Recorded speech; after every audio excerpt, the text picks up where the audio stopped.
Start.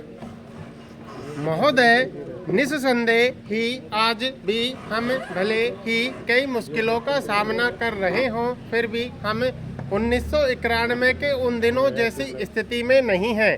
एक राष्ट्र के रूप में हमने काफ़ी भरपाई कर ली है और हम आगे बढ़ने के लिए तैयार हैं। श्री राव के नेतृत्व के बिना यह संभव नहीं था। अब यह अटकल लगाना व्यर्थ और मूर्खतापूर्ण भी है कि कोई और नेता होता तो क्या कुछ ज़्यादा और बेहतर किया जा सकता था या नहीं। तथ्य यह है कि वही नेता थे जिनके कारण हम एक ऐसी स्थिति तक पहुंच गए हैं जो देश और उसकी तरक्की के लिए निरापद है। हम जिस अवधि से गुजरे हैं वह बहुत मुश्किल और हलचलपूर्ण थी। सोवियत संघ के पतन और विघटन से हमारी जो कुछ भी अंतर्राष्ट्रीय स्थिति थी उसका आधार ही खत्म हो गया। ऐसा लगता है कि हमारे देश में कुछ लोग इस घटना का पूरा मतलब नहीं समझ पाए हैं। बेशक यह कम्युनिस्टों और आधुनिक समाजवाद के अन्य समर्थकों के लिए बेहद चिंता का विषय था। इससे उन सभी निष्पक्ष देशभक्तों को काफ़ी दुख हुआ जिनके लिए सोवियत संघ अच्छा मित्र था और अकेली विदेशी शक्ति थी जो हमेशा हमारे साथ खड़ी होती थी। उससे हमें काफ़ी नैतिक और भौतिक समर्थन भी मिला था। हमारे देश में सोवियत संघ के तमाम मित्रों ने भी सभी लोग यह नहीं समझ पा रहे हैं कि आर्थिक, वैज्ञानिक और प्रौद्योगिकी के हिसाब से इसका क्या मतलब था और है।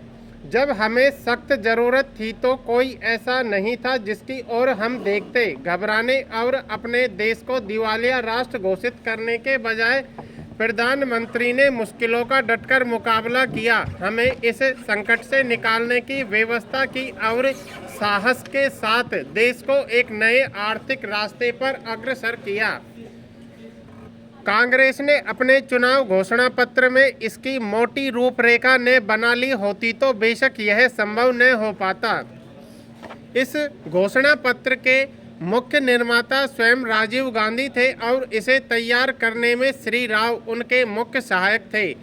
देश को संकट से उबारने और नए आर्थिक रास्ते पर ले जाने में बेशक मनमोहन सिंह की देशभक्ति, विद्वत्ता और ख्याति महत्वपूर्ण कारण थे। नई आर्थिक नीति जनता के हित में नहीं है। इस काल्पनिक तथ्य को लेकर काफ़ी हंगामा मचाया जा रहा है।